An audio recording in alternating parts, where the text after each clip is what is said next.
Ladies and gentlemen, esteemed guests, may I please ask you to take your seats.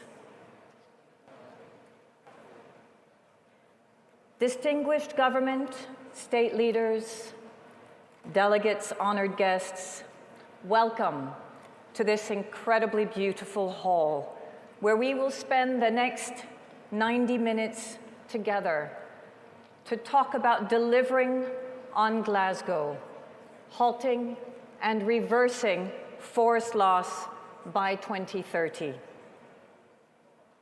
is my great honor to host this event on the delivery of the Glasgow Leaders' Declaration. I have been shepherding this declaration since its inception, and it's quite remarkable to see how many countries have come together to support this declaration. We all know that the protection, restoration, and sustainable management of forests sits at the heart of keeping 1.5 alive.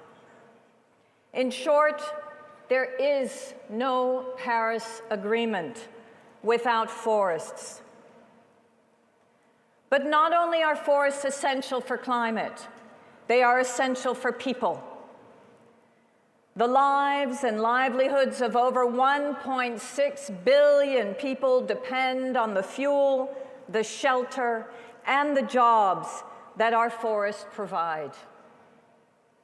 That is why at COP26 in Glasgow, 145 countries set out unprecedented commitments through the Glasgow Leaders' Declaration on Forests and Land Use. This powerful group, home to more than 90% of the world's forests, made a promise to turn things around by the end of this decade by completely halting and totally reversing forest loss by 2030. And as we sit here today, I would like to applaud those incredible heads of state and ministers who have made that declaration. May we please applaud them now.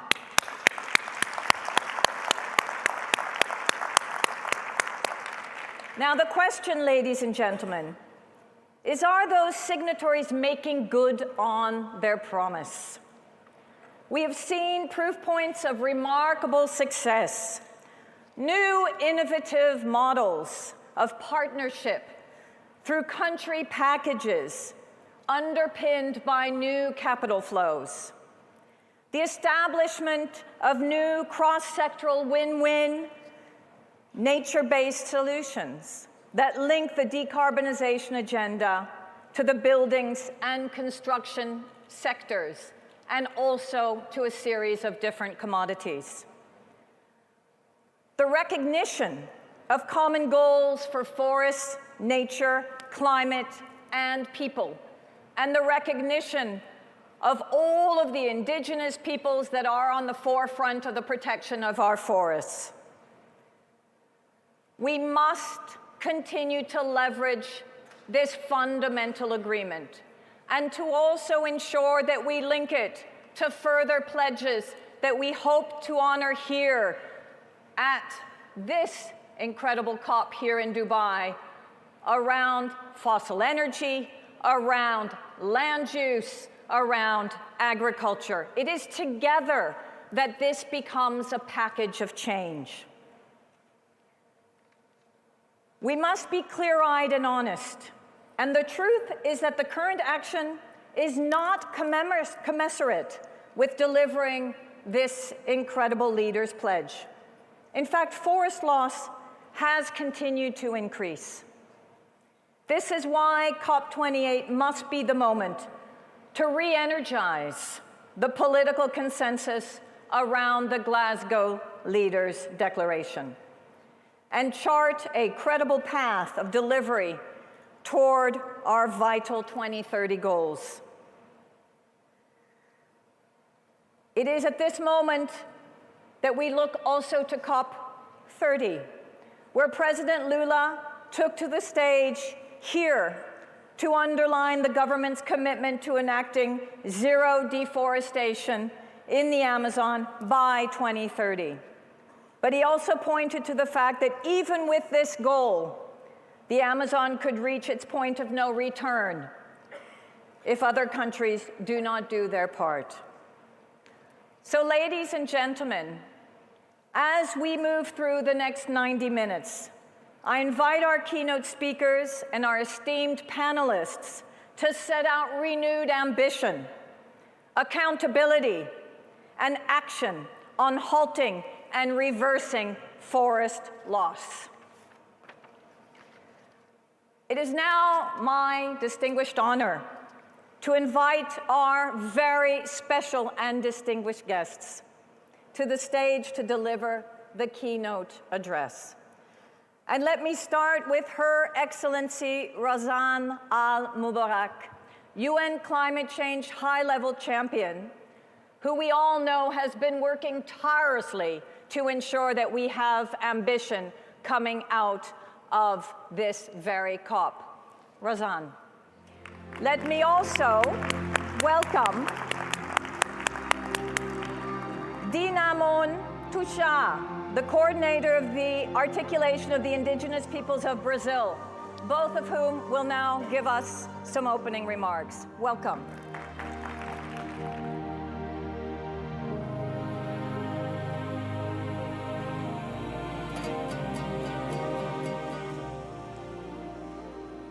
Your Excellencies, honored guests to my beloved country, the United Arab Emirates, welcome again.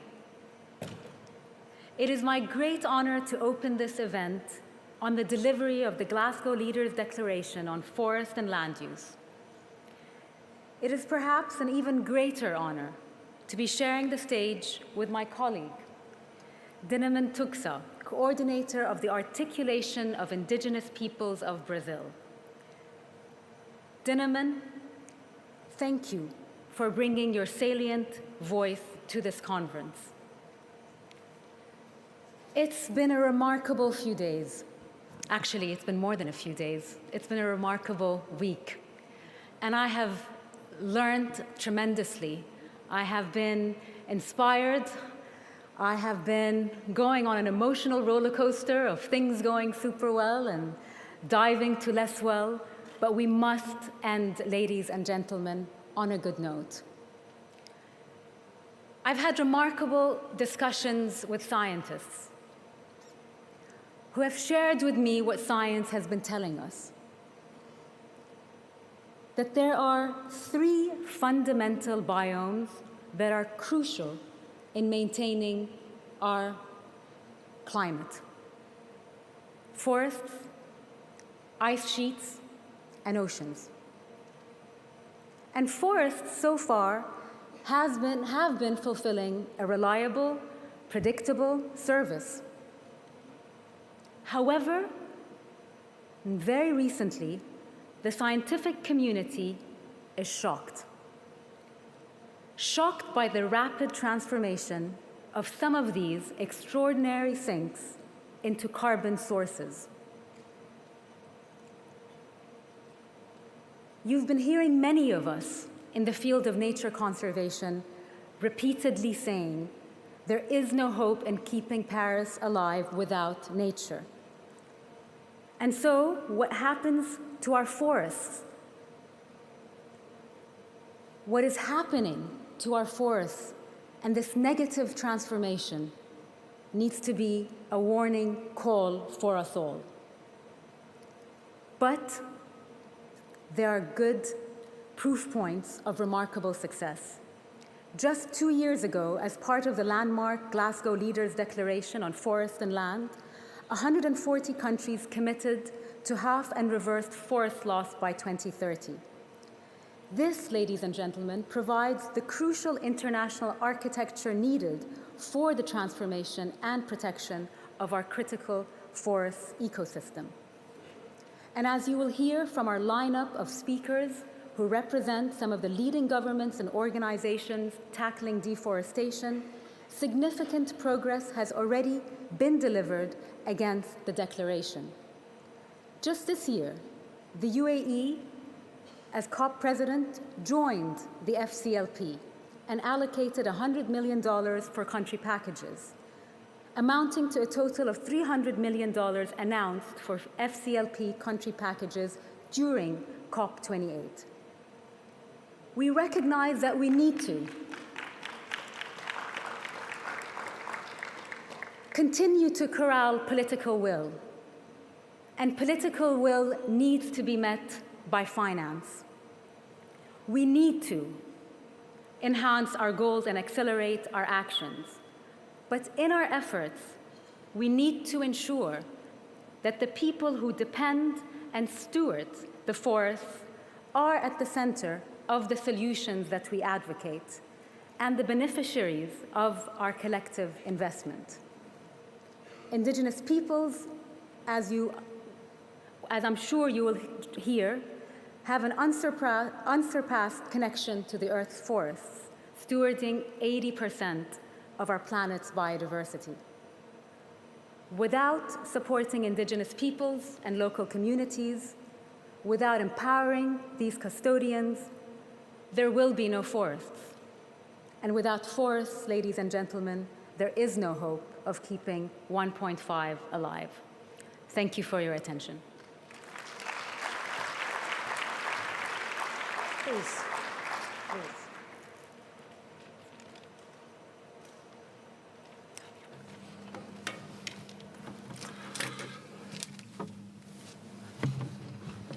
Boa tarde a todos.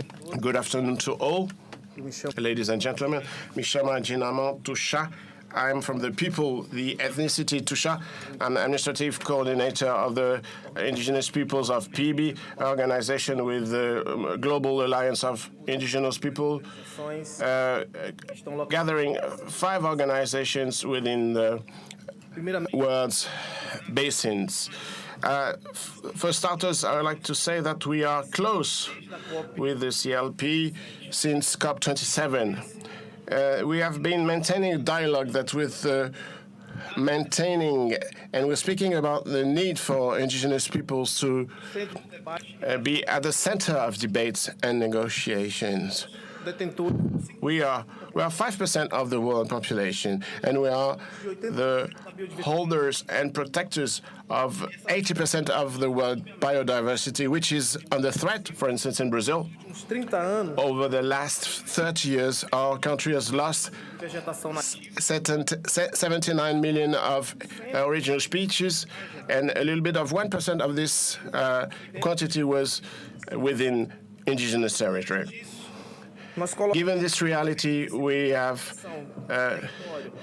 it has been acknowledged the need for acknowledging the indigenous territories in order to reach the goal that we've been inserted in the Glasgow Declaration of Leaders, to protect the stewards of the protection of forests is obligatory to protect. We cannot protect territories if we don't protect those who take care of them, all biomes and ecosystems. It's vital to say that our initiatives and what we do very naturally needs to be potentialized and protected through direct financing. Indigenous people already protect those territories naturally. What we are asking for are direct financing in order to concretize our efforts and to strengthen them. So we're going to work collectively with legitimate connections between indigenous peoples, our constituencies, and our CLP to guarantee the protection of indigenous land and of biodiversity. As a conclusion, I would like to say that there are no solutions to climate crisis without the indigenous peoples and its territories. Please, titling now.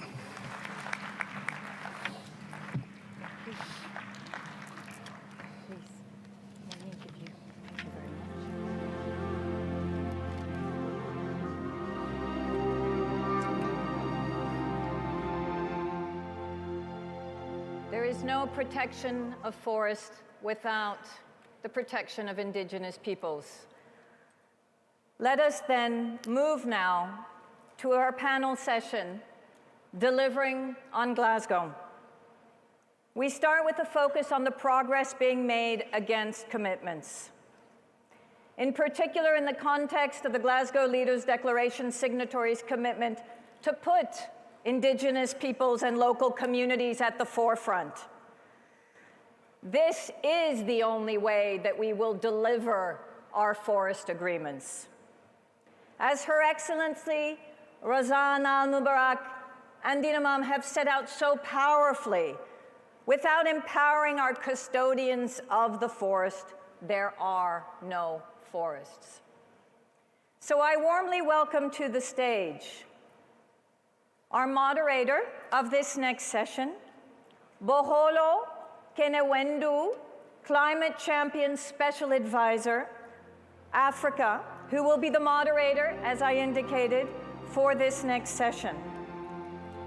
With her, I call to the stage His Excellency Andreas Eriksson, Minister of Climate and the Environment for Norway, Her Excellency Albina Ruiz, Minister for the Environment of Peru,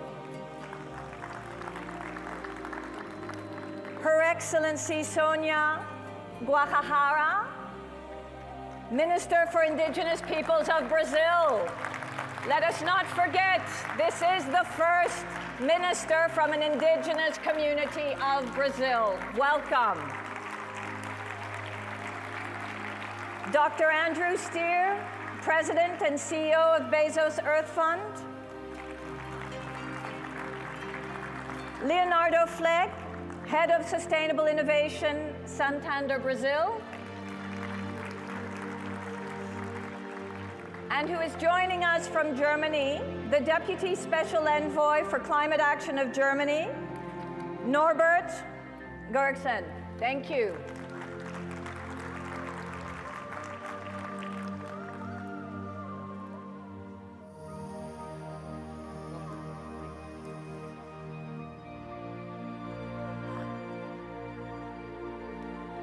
All right. A very good afternoon to you all. Welcome to this panel discussion, esteemed panel discussion. I believe that we're all here because we do believe in the role that nature plays in driving climate action. We know the role of forests, how they help to stabilize the climate. They regulate our ecosystems, they protect biodiversity, they play a very integral part in the carbon cycle, but most importantly, they support livelihoods for those that protect them, particularly the indigenous people. And we know that with sustainable use and sustainable protection, restoration, they certainly can help us in driving sustainable growth.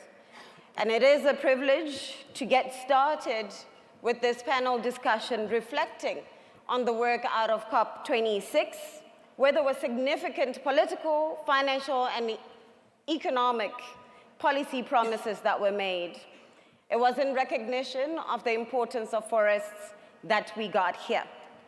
So to get us started, I would like to invite Minister Eriksson from Norway to tell us a little bit about the journey of Norway. It's been one of the pioneers and leaders in grant finance since 2008 or so. How will Norway continue to build on this leadership that you have set for yourselves, especially as we look ahead to COP30 and we look towards attaining our Paris Agreement goals? Thank you very much, and dear Excellencies, dear ladies and gentlemen. Norway established our Climate and Forest Initiative, NICVI, as you mentioned, in 2008, and since then we have spent $5 billion in halting and reversing tropical forest loss. We are committed to continue supporting this at high levels until 2030, and I'm very proud to state that the Norwegian Parliament this week approved a 30% increase to the NICVI budget. That means 90 million extra already from 2024, which is important for the work that we are going to do going forward.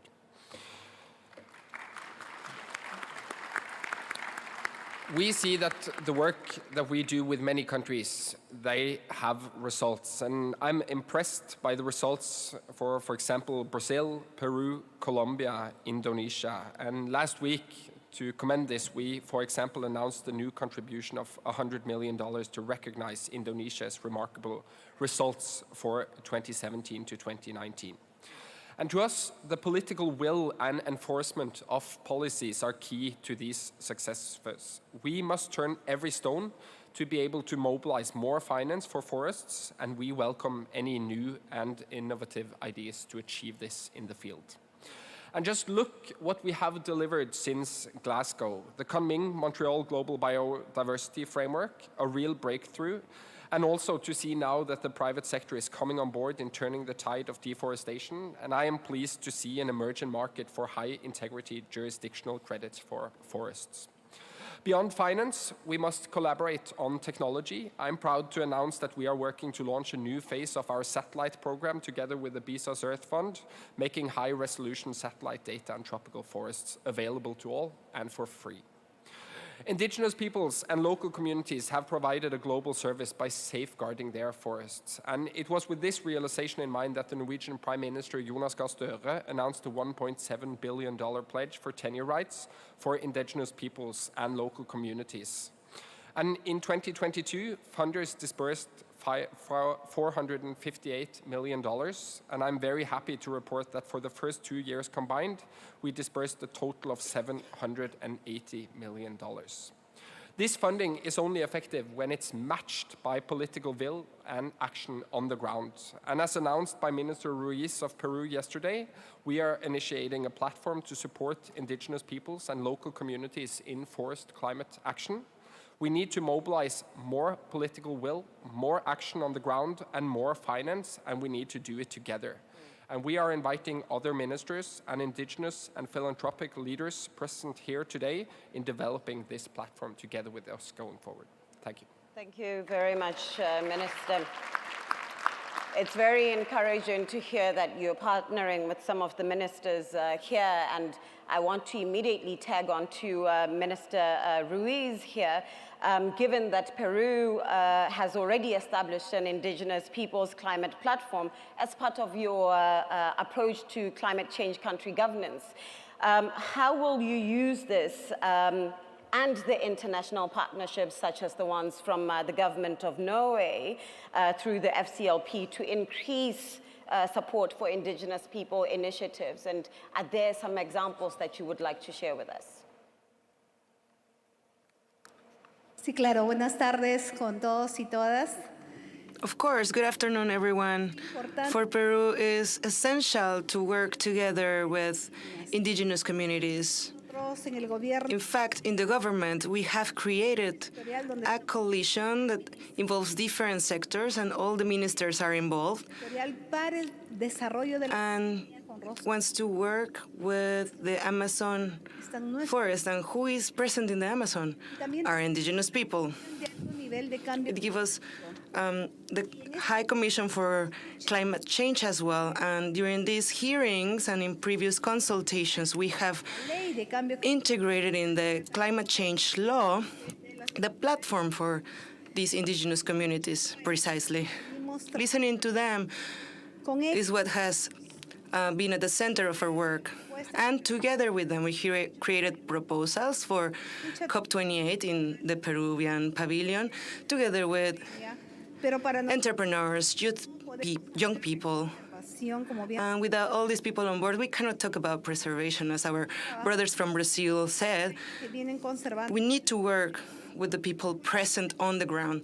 That's why in my country, from my country, we also are bringing a loud voice to highlight that when we talk about carbon tax and carbon credit, we need to make sure that this money goes to the right people and not stops just when it comes to logging.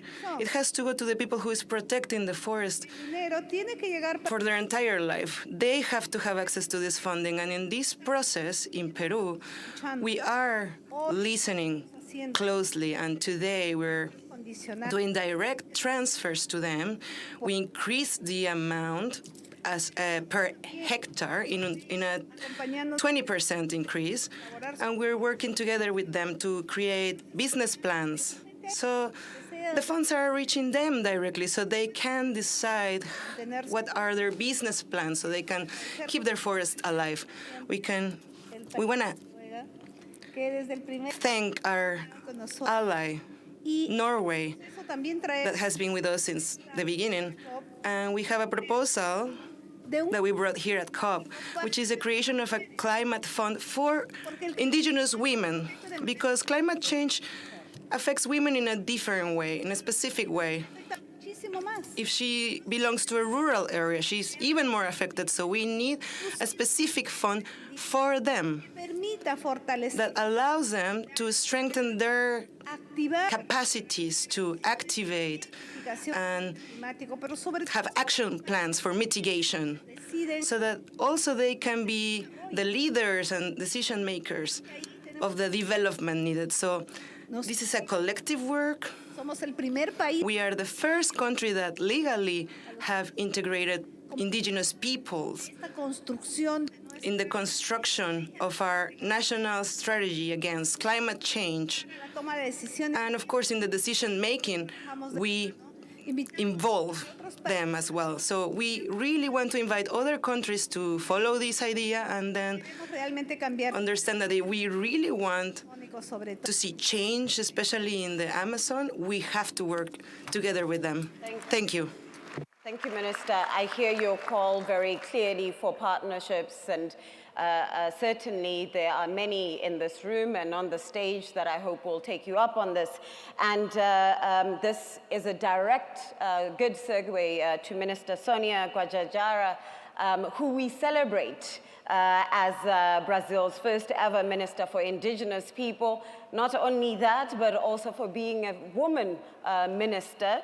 And we want to know, Minister, how can we add, how can we strengthen, and how can we support you in ensuring that we are elevating the protection and support for Indigenous people and communities in Brazil? Good afternoon to everyone. I would like to greet all panelists in this so important debate and necessary for us to reduce or end the climate crisis the world is going through. I am here as the first state minister of indigenous people in Brazil. Together with President Lula, we are committed in reaching zero deforestation until 2030. This is a necessary measure to combat getting to the point of no return for the Amazon. The Amazon basin as a whole and the Brazilian Amazon are huge. To combat deforestation, but also illegal mining, it's important to have the support and to strengthen indigenous people and all the traditional communities in the Amazon so that they can continue to act as guardians of the forest and the biodiversity. A demarcated territory is a guarantee the indigenous people have that they can carry on with their ways of life. This is our main policy. Second, are measures for protecting the territories and combating illegal actions. These protection measures happen in partnership with indigenous peoples. Third policy has to do with the support to territorial and environmental management, creating conditions that the relationship of these people with nature is strengthened, and in this way linked to the protection of biodiversity. Fourth, bringing together all these policies and understand that they need to happen at the international level is to subject all public policies or public entrepreneurship or private entrepreneurships in these territories to consultation free and previous and informed. It is urgent to triple the use of renewable energy. This cannot happen by violating the rights of territories so as not to guarantee the just transition. So it's important to implement Convention 169. This must be done globally. In order to do all this, international partnership is essential. The integration of the COP of biodiversity with COP of climate is there to ensure the protection of the planet. We're negotiating in the COP bigger agreements than those of Paris and a target for adaptation. Brazil wants to include this commitment as a world target. We want to make sure that biodiversity is an important contribution of ours to the world. In order to do so, we need to advance in the means of financing and implementation, both for government policies or direct support to indigenous people and traditional communities, ensuring that these targets in terms of finance are linked to the assumed commitments. Muito obrigada, Ministra. Certainly wrapped it up well there with finance, and it brings me to Andrew, who we know that at COP26 they made a commitment of about $3 billion. And what we currently know, Andrew, is nature-based solutions only receive about $200 million. And in order for us to reach our nature and climate targets, we need to triple that annually. How far are we with the $3 billion, and what needs to happen in order to unlock more for nature financing, but also for communities that are surrounding our nature solutions? Well, thank you. And first, it is wonderful to be here. Thank you, Razan, for your amazing leadership as high-level champion. And thank you to UAE for brilliant leadership of COP28. We are deeply grateful to you. Yes, we committed $3 billion for nature solutions, $1 billion to conserve what we still have, $1 billion to restore what we have lost, and $1 billion to help reform food systems, without which you can't conserve or restore. A word on the conservation first. Of that $1 billion, we've now delivered about 500 million in the last 2 years, of which about 300 million for tropical forests. We focused on certain geographies which we thought were important based upon important criteria, and also where we saw there was leadership. So we went to the Congo Basin and we went to the tropical Andes, and now very much wanting to support Brazil and the Amazon. And my goodness me, Minister Sonia, what an incredible honor it is to have you here. And it illustrates an important point. When a new administration came in and put a cabinet in place in Brazil, good gracious, within 6 months, philanthropy came in, committed $200 million. We committed $100 million. Why? Because leadership will attract good resources. And we saw that in the tropical Andes as well, Minister Ruiz as well. So it's that's the secret, by the way, of how you mobilize funds. You actually have good leadership. And essential in that is what both of these ministers have said so well, which is to put indigenous people at the heart. We discovered, as I'm sure you have too, that actually indigenous people in the Amazon have been totally bypassed when it comes to carbon markets. Lots of other people are making money out of the carbon markets, but the people who are actually protecting the forests, who own the forests, actually haven't been making any money. So we're putting significant resources to build capacity and knowledge and provide legal assistance so that they can have a seat at the table. One final word on accountability. All of us need to be accountable, and that includes philanthropy, by the way. We need to be totally transparent about everything we do. Every single conservation project we do is monitored by satellites, and we are holding ourselves accountable. And of course, our grantees want to hold themselves accountable.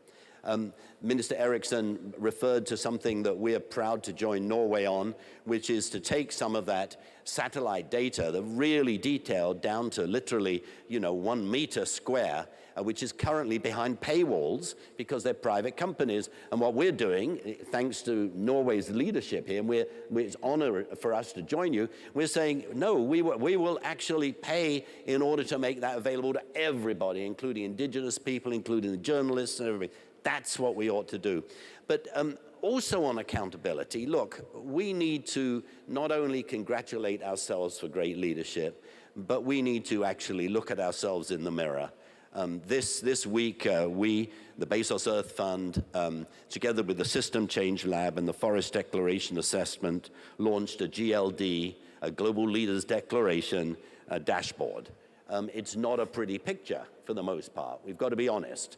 And the recent Forest Declaration Assessment had a title, as we look at all of the commitments that were made in Glasgow, and the title of the report was Off Track and Falling Behind.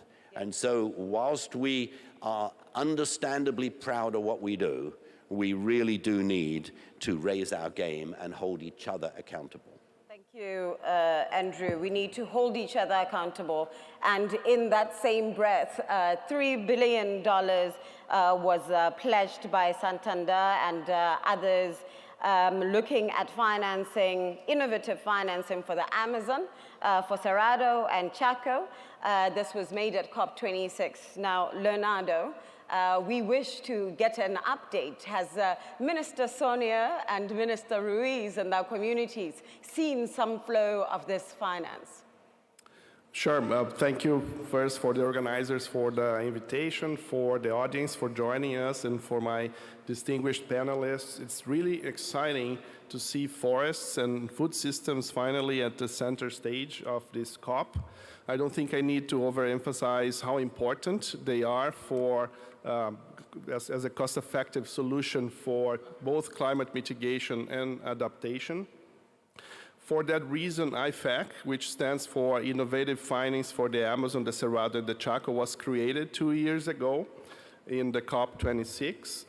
IFAC is an alliance. Today, it is comprised by 16 organizations, mostly financial organizations, who have jointly disbursed more than $200 million in 11 financial products focused on sustainable agriculture in these ecosystems, seeking to reconcile food production with ecosystem protection.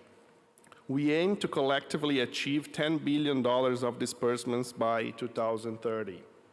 I would like also to share a few examples of work that we have done with our partners in the ecosystem that is growing around nature-based solutions in Brazil, in alignment with this agenda. Together with FEBRABAN, the Brazilian Banking Federation, we launched earlier this year a voluntary standard that has been signed by 22 banks to limit financing to meat packers in the Amazon who cannot demonstrate through traceability and through transparency systems that they have delinked their supply chain from illegal deforestation. This is an unprecedented move by a banking federation globally. With other shareholders, we also launched recently a forest restoration company called Biomas, with the aim of restoring and protecting 4 million hectares of forests in the country, an area equivalent to the size of Switzerland. We launched this year 2 revolving credit facilities in alignment with IFAC.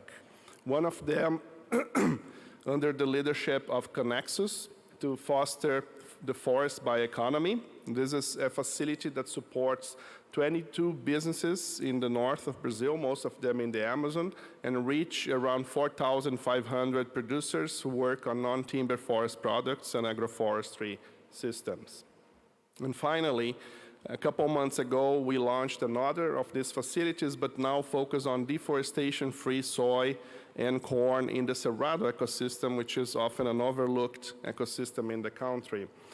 This is called the Responsible Commodities Facility, led by Sustainable Investment Management, and it helps British supermarkets to meet their commitments around deforestation-free production. All these innovations, they are replicable and they are scalable, and that's what we want to achieve in the next years. They are good examples also of what we can achieve when we work collaboratively in the ecosystem. So we are just starting, of course. There's much to be done, but I encourage those organizations interested in joining forces with us to reach out, because we need more organizations to be able to scale these innovations. Fantastic. I like that you gave very clear examples. It reminds me of the AFR 100 projects in the continent led by Southbridge. There's a lot of work that's being done by the Evergreening Alliance, which shows that investment in nature-based solutions works towards both resilience and adaptation, but there can be a business case for it. And as a result, and in recognition for that, we've been working on a joint declaration and task force on credit enhancement for sustainability-linked sovereign financing for nature and climate. And this was launched a couple of days ago, and we're hoping that this will be a very critical effort towards addressing key barriers that will catalyze financial flows towards nature and climate adaptation goals. So we're looking at some guarantees, as an example, to ensure that institutions like yours are able to properly invest in nature-based communities, and hopefully you'll join that declaration. And now, lastly, I wish to invite Norbert Gorison. You will see that we've had a change in our representation. He's the Deputy Special Climate Envoy for the German Federal Foreign Affairs Office. Thank you for joining us. We are particularly interested in Germany's experience, broadening our conversation right now. Germany is a very good leader in providing finance to protect and restore tropical forests. How are you advancing that $2 billion pledge that was made by Chancellor Scholz at COP27? Where do we stand now, and what's the progress? Thank you very much. Excellencies, ladies and gentlemen. 145 leaders stepped up in Glasgow in 2021 and said, we will stop deforestation by 2030. We, as industrialized countries, send a clear signal to those in need. We will support you in this endeavor. This is how the Glasgow Forest Finance Pledge was bought. 12 public donors, of which Germany is one, announced collectively to commit 12 billion of climate finance between 2021 and 2025 towards forest-related activities. Just finalizing the reporting for the first 2 years of the pledge, one can ask the question, are we on track to deliver this ambition? And the answer is yes. In 2022, donors provided almost $3 billion. Cumulatively, since 2021, roughly 5.7 billion, or 47% of the target, has been spent on forest-related finances, while Germany provided the largest share so far. Germany is also one of the largest contributors to the Indigenous peoples and local communities forest tenure pledge, and I'm really honored that we have the first ever Brazilian Minister for Indigenous Peoples with us here. Supporting these communities are by far the most just and effective means to avoid deforestation, and the good news is funding for tenure rights and forest guardianships is increasing. Back in Glasgow 2021, 22 governments and private funders announced 1.5 billion pledge to support the tenure rights and forest guardianship of Indigenous peoples and local communities between 2021 and 2025. Together with our public and philanthropic donor partners, we provided 495 million in pledge-aligned funding in 2022. Over the first 2 years of the pledge, we have provided 815 million, almost half of the 1.5 1.7 billion promised. We are well on track to meet or exceed the target. For the third important forest-related pledge from Glasgow, the Congo Basin Pledge, $1.5 billion have been anticipated. And in 2022, donors have collectively contributed over 500 million, showing that we are on a good way to deliver on our promises. But despite the encouraging progress, our joint success will ultimately not be measured by dollars spent, but if we reduce deforestation. For this, we must carefully acknowledge the importance of science and civil society for accountability and data transparency. The recent report of the Independent Forest Declaration Assessment is titled Off Track and Falling Behind. Although we have some progress in some countries, and we heard that, it stresses that in 2022, global gross deforestation reached 6.6 million hectares worldwide, 21% higher than needed to eliminate the deforestation by 2030. And that's why I think the GLD dashboard, which had been introduced by Andrew Steer, is so important. Hence, despite reasons to celebrate our success today, we must roll up our sleeves, enhance ambition, and focus our attention to bring us back on track. Thank you. Thank you very much. We'd like to thank all of the governments on stage and the private sector philanthropy that joined us. It is very clear that in order for us to reach our targets and to realize our goals, we need radical collaboration across public and private sectors. And we look forward to all of you in the room to really help to catalyze and sustain momentum around nature-based financing and investment in Indigenous people and the communities. Thank you and good afternoon.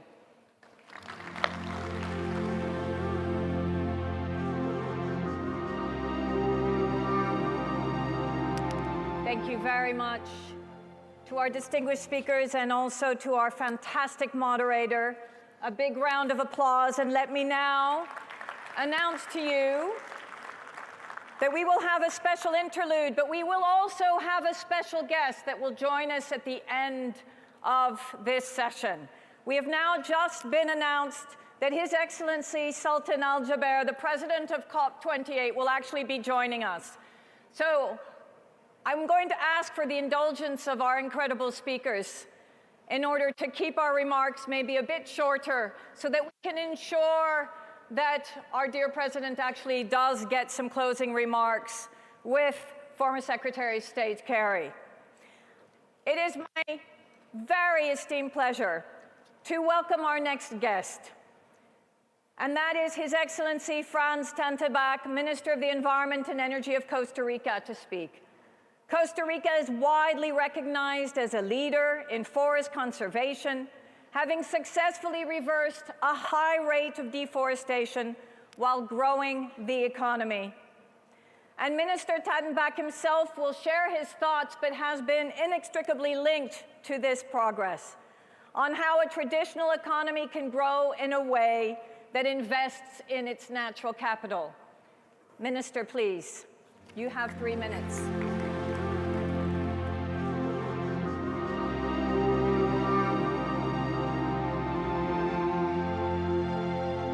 Thank you very much, and it's my pleasure to be here.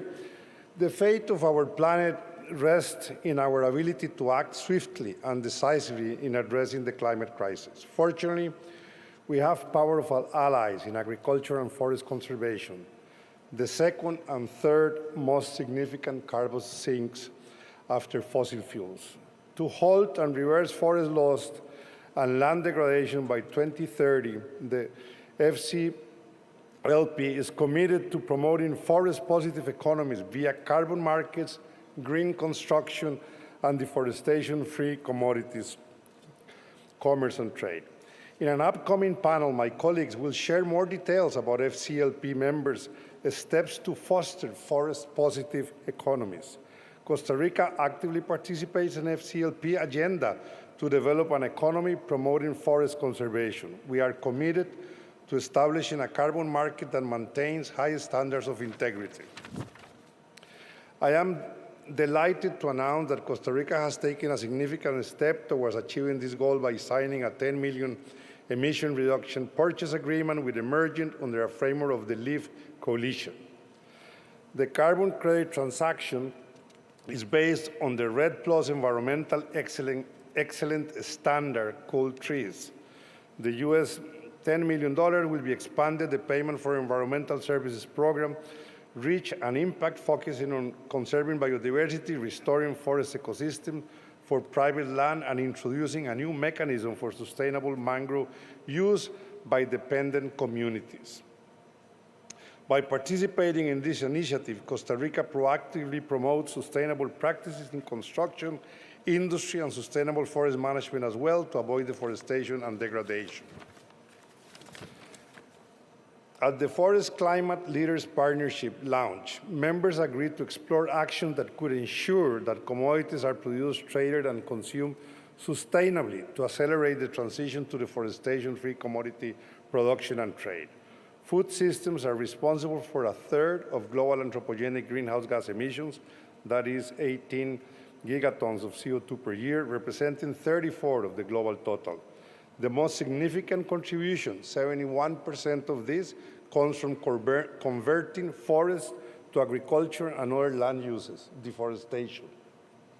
However, decoupling agricultural production from deforestation and forest degradation can be a complex challenge that requires a range of interrelated measures, including action on the ground in producer countries and demand-side measures in consumer countries that import those products. There are existing international processes and initiatives to reduce deforestation, such as REDD+, FLECT, and the FACT dialogue, present opportunities to expedite and scale up such a decoupling processes. Costa Rica is taking proactive measures to address deforestation. The country is discussing establishing a deforestation-free commodity trade working group with such various partners. The initiative aims to promote sustainable practices in the food production system and reduce the negative impacts of deforestation in our planet.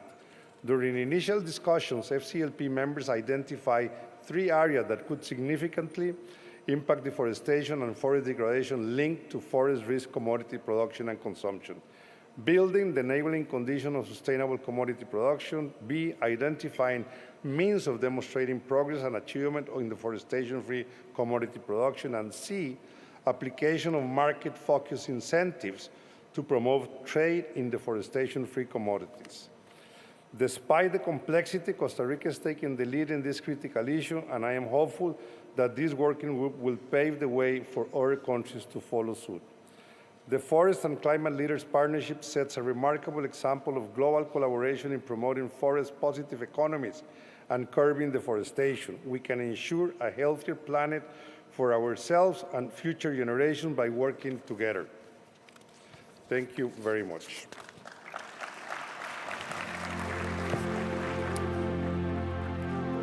Thank you so much, Minister. You have now set the stage so nicely for us to explore how we can develop forest economies. Our second session will now consider what it looks like to have a positive forest economy. Because we know that trees and forests provide a range of products, as the Minister has just indicated to us. Both products and services are abundant in our forests, but also that the numerous sources of value that they provide require us to both preserve and grow forests. And this is to enable people to thrive as well as the ecosystems within our forests. So I would like to move on now to welcome to the stage the following key ministers and speakers. His Excellency Virginijus Sinkevicius, Commissioner for Environment, Oceans and Fisheries of the EU. His Excellency Jean-François Tremblay, Deputy Minister of Environment and Climate Change for Canada. Her Excellency Rosalie Matondo, Minister of Forest Economy of the Republic of the Congo. His Excellency Christophe Béchu, Minister for Ecological Transition and Cohesion of the Territories. And gentlemen and ladies, you will see that you can sit in front of your photo. So that is the guessing game. You get to pick your photo. George Taras, the Secretary for Forest Conservation and Management, Ministry of Environment, Climate Change and Forestry of Kenya. And His Excellency Stephen Collet, Vice Minister for Foreign Trade and Development. Thank you very much.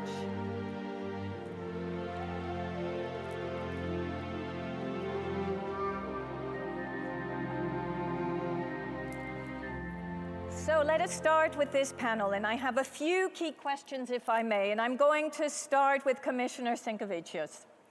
Now, we know that the European Union has consistently led the way on environmental policy making. So please tell us a bit more about the EU in supporting tropical forest countries to protect and restore forests.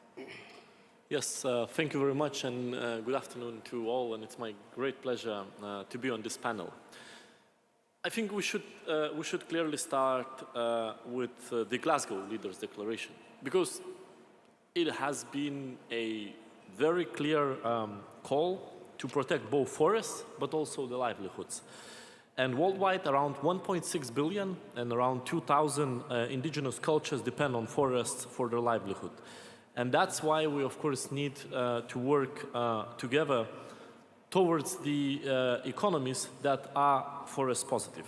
And EU, together with its member states, is determined to ensure that there is no choice made between short-term economic gains and the standing forests. So let me highlight three key elements of our approach. So first one is the new EU regulation against deforestation, because I find it very odd traveling around the world, coming to COPs, speaking against the deforestation, knowing that our consumerism, our patterns of consuming certain goods, driving forest losses in different regions of the world. So of course we need to deal with that, and our new regulation on deforestation-free products will ensure that actually those countries that ensures that their agricultural output coming not from deforested area, that it is done in a sustainable way, they will be rewarded with the premium access of the market, ensuring that, you know, EU's consuming pattern does not drive the forest losses there. We, of course, accompany this proposal with a number of measures supporting the partner countries. One of them is our Team Europe initiative, which we actually today launched with the Netherlands and France on deforestation-free value change. And this is the effort by the EU together with the member states to help partner countries work together on the implementation of EU deforestation program. And that's going to focus on many areas. First of all, on, of course, smallholders and farmers, to ensure that they are equipped with the knowledge, skills and resources to provide the data that is required. And this is a very simple data, basically their geolocation data, where they're sourced commodities from, so data that is needed to be provided only once. And it does come with the significant financial commitments. Team Europe is putting 70 million euros today, but it's a dynamic number. We see that more member states want to join, so that number is going to grow, and EU's contribution to that is 32 million. And under this initiative, as I said, we will be engaging with smallholders as a priority, and we're starting now with Brazil, Ecuador, Indonesia, and Zambia, but in fact, other countries joining soon, with Democratic Republic of Congo and Vietnam being in line. The third element is our forest partnerships, which are particularly concerned with promoting sustainable forest economies. And the latest of those partnerships we launched just recently, a couple of days ago, on 2nd on December, with Honduras, adding to many others agreed countries from all regions. So, as you can see, the key priority for us is a close cooperation, a close partnership, building on the great examples Minister of Costa Rica, who has been speaking before, he is the leader of the country, which is a great example of how the economy can be built, how the sustainable agriculture can be built without, increased numbers of deforestation. I'm going to have to stop you there. Yes, and I'll stop here. Thank you. Thank you so much, Commissioner. Thank you for everything that you are doing to move this forward. I would like to now bring in Deputy Minister Tremblay, if I may, from Canada, and build a little bit on this, both consumption, but also the importance of smallholder farmers. It is clear that there are opportunities, challenges, and barriers to this work. What exactly are you looking in terms of international partnerships, trade agreements, etc., that you believe truly embodies moving forward? I think for us what is important is a sustainable management of the forest. And it has to be done, it's a mix for us of protecting the forest, as well as using the forest with local communities and indigenous people in a way that is sustainable. Because the forest is at the same time that, it's a bit the canary in the mine for us. And last summer, for those of you who follow the news in Canada, we had the worst seasons ever in terms of fires. And that was terrible across the countries. We had to evacuate communities across the country. And it kind of reminded us how much the local leadership and communities are essential and our best partners in managing forests. It also means for us managing and protecting forests and developing the sustainable jobs of tomorrow. And so for Canada, the importance and how we need to do that, it's making sure that the way we manage the forest and the way we use wood, it's done in a way that is aligned with the Paris Agreement and our vision of sustainability. And making sure that internationally, that's the kind of agreements that we're looking for. That's really the way we base it. We believe in planting every tree that is harvested should be planted. There should be a tree planted.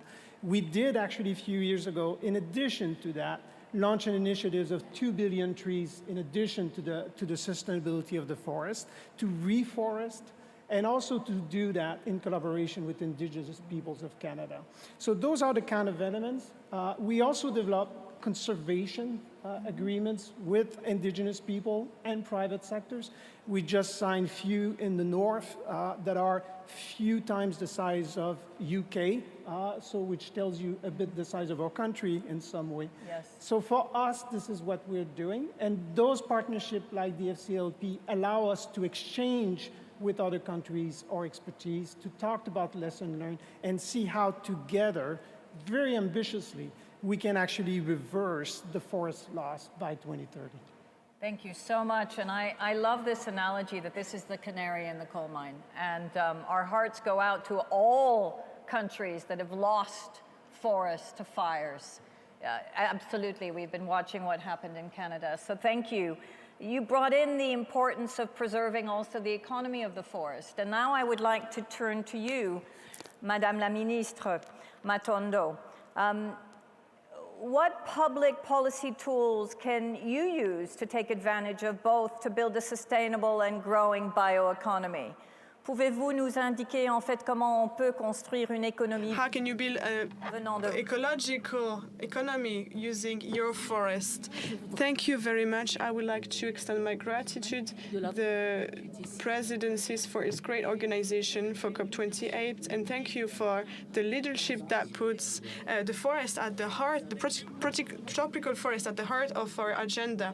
We wanted to draw your attention on the forest on the basin of Congo that we call the second lung of the earth, and we are happy to have these partnerships for the leaders for forest. And today this partnership is being implemented, and we see concrete actions with countries like the UK or France, the United Union, the European Union and France, and we have other partners along us to continue our fight against deforestation and this effort of sustainable management of forest. About my country, the Democratic Republic of Congo, for over 20 years have been managing sustainably forest. We have more than 60% of our forests that are protected. We have more than 40% of our forests that are we have the highest certifications, and for the past 10 years we have launched a national program of reforestation, because you should know that local communities use timber as a source of energy for their household. So the first cause of deforestation is not exploitation to build to use the timber, but this is agriculture and production of timber for energy. So besides this program that we have in Congo, His Excellency the President has suggested to the world a decade initiative for the reforestation, because this is the solution for the future. I think the Minister in Canada has said it. Each country needs a national program for reforestation, and then the Republic of Congo affected 20% of its territory for restoration of biodiversity. So this objective of 30%, it's within our reach. So what kind of economy do we want to build around this, so local communities can live with this conservation of natural resources? So that's why you think of a contribution for natural services, carbon credit that needs to be a reality of the field to enhance the policies that we have in our country, and so that we can continue managing this forest ecosystem sustainably. Thank you very much, Miss Minister. Biomass, and that's why we need to think about afforestation, but also how we can create an economy for people, and that is absolutely fundamental.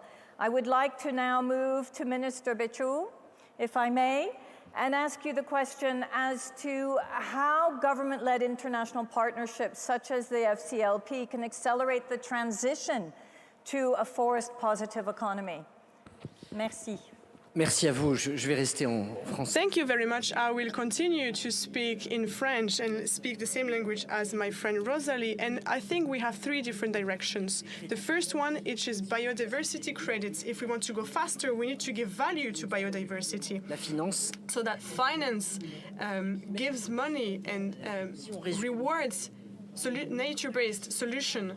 As a summary, all the resources of the planet come from nature, and yet nature is not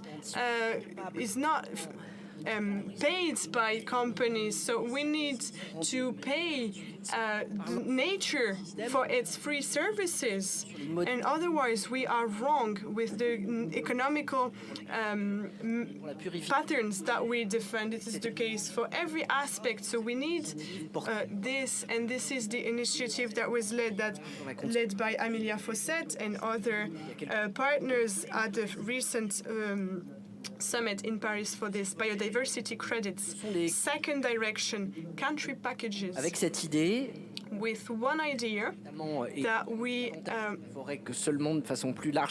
then we speak about the forest as a whole, not only about the credits. It's a very simple idea. As we speak right now, a country that has deforestation benefits with money, and a country that protects its forest doesn't have any benefit financially. However, it's a benefit for the world, because primary forest and forest host stocks 75% of carbon and host 92% of the planet's biodiversity. The idea is that we collectively reward those who protect for us this carbon storage and the preservation of biodiversity. So this is the idea behind country package that President Macron announced during the previous summit. Many foundations support this idea, so there is a convergence. And this afternoon with Congo, Congo, $50 million package, which is another step to help them, and we also helped Papua New Guinea and Democratic Republic of Congo. And also, if we want to support the fight against deforestation, and also the fact that we can have a livelihood with a good management of forest, we need sustainable construction sector. There's a simple figure. Half of the buildings in this building that we'll have by 2060 are not built yet. The way we build them will determine whether we make the situation worse or if we want to use biosourced materials. Using timber is also a way to store carbon, is a way to have income. Fair income for those who can benefit from this, and replace materials that are big emitters with materials that are part of the solution. And so this is the partnership we have with Morocco and Germany. So this is what we will discuss on the 7th and 8th of March. Come to this summit to France, and we will discuss these challenges in Paris. Thank you very much, Mr. Minister Michoud, and also thank you for your partnership with Congo. This is necessary. This new package that was just announced today, if I may, this is really quite incredible, and let us continue. But I think what is so important here is that you bring out the importance of the dependency that we have on wood products. By 2060, we know that half of our buildings will not yet have been built. And therefore, we need to think about what is the impact of our forests, not only as our lungs, but also as services and products. And that brings us to you, Secretary Tarus, if I may. How do you reconcile these growing needs of the people with the goals of halting and reversing deforestation? What does that look like also in terms of land degradation and also dealing with what we know will be very precarious carbon stocks because of climate change? Thank you very much, Excellencies, ladies and gentlemen. Kenya has a plan. And this is how we are approaching that delicate balance through, number one, looking at our policies and legislative instruments to be able to respond to the dynamics, because Kenya as a country is endowed with a varied climate. 20% of it is high potential and 80% of it is arid and semi-arid. So therefore, if we contrast that against the emergence of climate change, we need to have very responsive policies that speaks to that.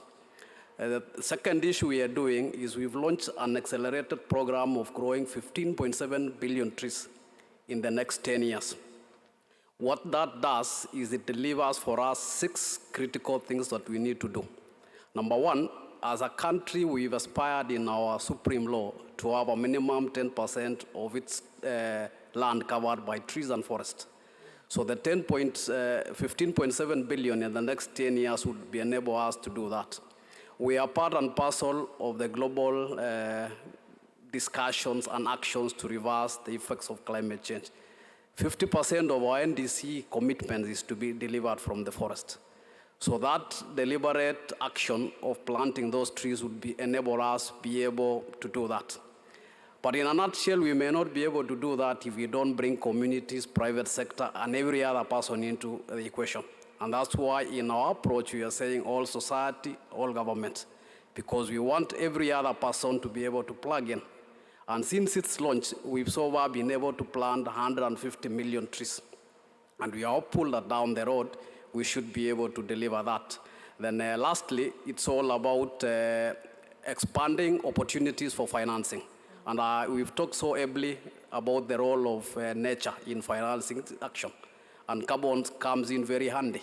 We've been reviewing our climate-related laws to be able to see what opportunities can climate change present for us to be able to accelerate our conservation efforts, but more likely, importantly, is to be able to impact the rural communities, because it's a government wish that we have a bottom-up economic transformation where communities feels whatever is happening at the national level. Thank you. Thank you very much. And let us also be reminded by your very important words, the fact that actually 50% of your NDCs is going to be committed and linked to the forest directly. and also the very important point of finance, which we haven't properly unpacked yet, and hopefully will continue to do so before we end today. Vice Minister Colette, let me bring you in now. And you've been working with partners to drive sustainable production of oil palm, which is also fundamentally important. Can you please tell us more? Well, thank you, and thank you to all of you for being so close partners. We celebrate the first year of this partnership, and it's good to celebrate that we are on track on our pledges, including ours to double our deforestation contribution by 2025. But it's also heard in the first panel that we are not there yet, so we need game changers. And I think the Commissioner mentioned a game changer which is vital for the Netherlands as well as an open trade nation, and that's the game changer of EU regulations. For us, many of the commodities related to deforestation go through the ports of Amsterdam and Rotterdam, and we are committed, all of us, to make those commodities deforestation free. That will have a big impact, not only for Europe, we expect globally, but it also means, and now I get to your question, to cushion the effects of that with the smallholders, farmers, the producers in many countries around the world will see an opportunity because their forests will be preserved, and we'll see a challenge because they need to actually change their ways of production. They need to trace. They need to be able and be capacitated to adjust to this new regulation. Many see this as a challenge, but more see it as an opportunity as I visit many of these countries. Now, on oil palm, we have a partnership which I'm happy to announce on behalf of the partners, Indonesia, Malaysia, Nigeria, Ghana, and Colombia, that we will contribute as the Netherlands 21 million euros additional to what we have been contributing to support smallholder oil palm producers in these countries to adjust to regulations to produce better deforestation-free to their markets wherever they are. Thank you very much. Thank you. So again, as you can see, ladies and gentlemen, we continue with the commitments and underpin these pledges with real action. And that was the call that was made in Glasgow and continues to be called subsequently every year. So I would like to thank our speakers, and I would also like to show gratitude for you sticking to time. Thank you for that. May I ask you to move on this way? Thank you.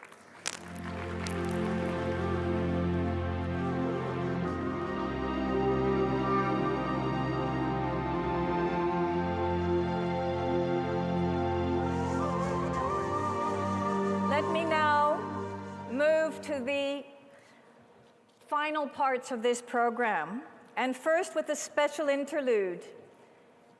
I would like to welcome to the stage and a handover to the Right Honourable Graham Stewart, Minister of State for Energy, Security and Net Zero of the UK, and the Right Honourable Samuel A. Jinapor, Minister for Land and Natural Resources of Ghana, and Mr. Carlos Isaac Perez, Vice Minister of Strategic Affairs of Costa Rica. Please join me here on stage.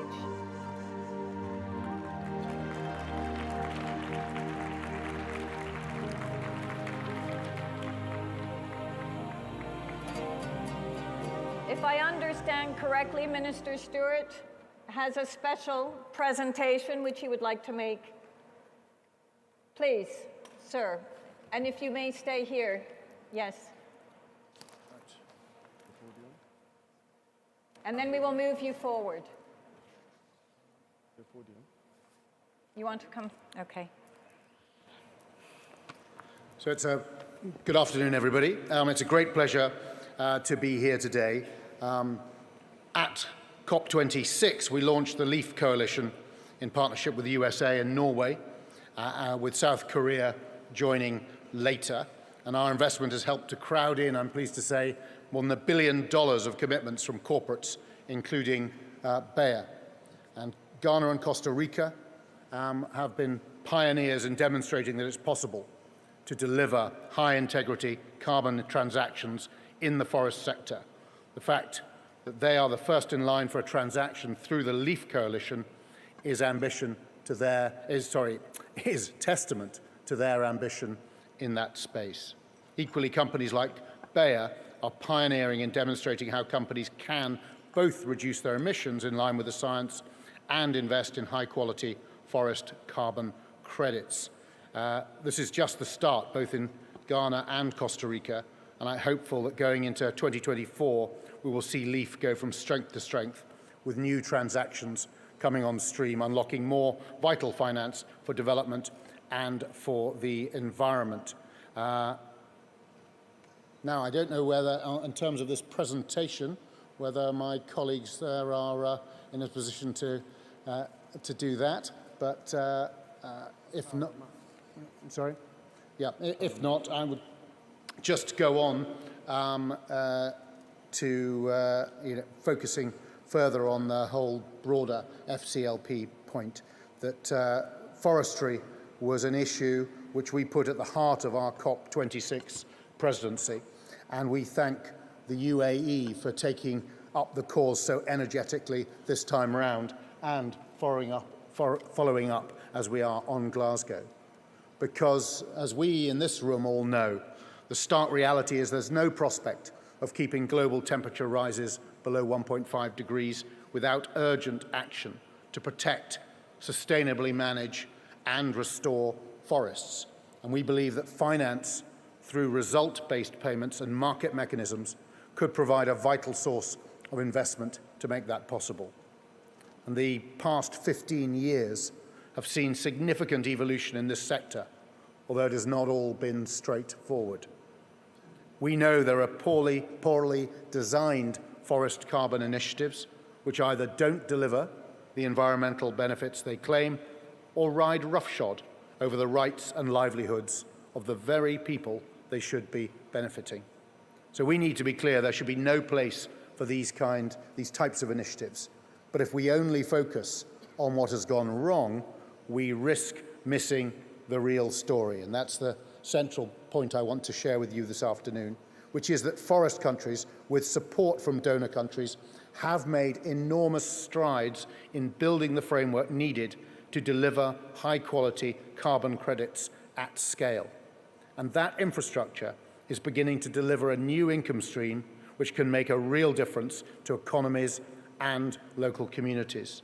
So Minister Jinapur, Minister Tattenbach earlier, and my colleague there, we're all delighted that the first ERPAs have been signed to supply high-integrity REDD+ credits to LEAF coalition buyers, unlocking a total of $60 million. Buyers will purchase these credits in addition to, and not as a substitute for, cuts to their value chain emissions in line with science-based targets. We're also seeing a concerted effort to clean up the carbon market on the demand side. The Voluntary Carbon Markets Integrity Initiative, launched at COP26, is helping corporates to understand their roles and responsibilities in this area.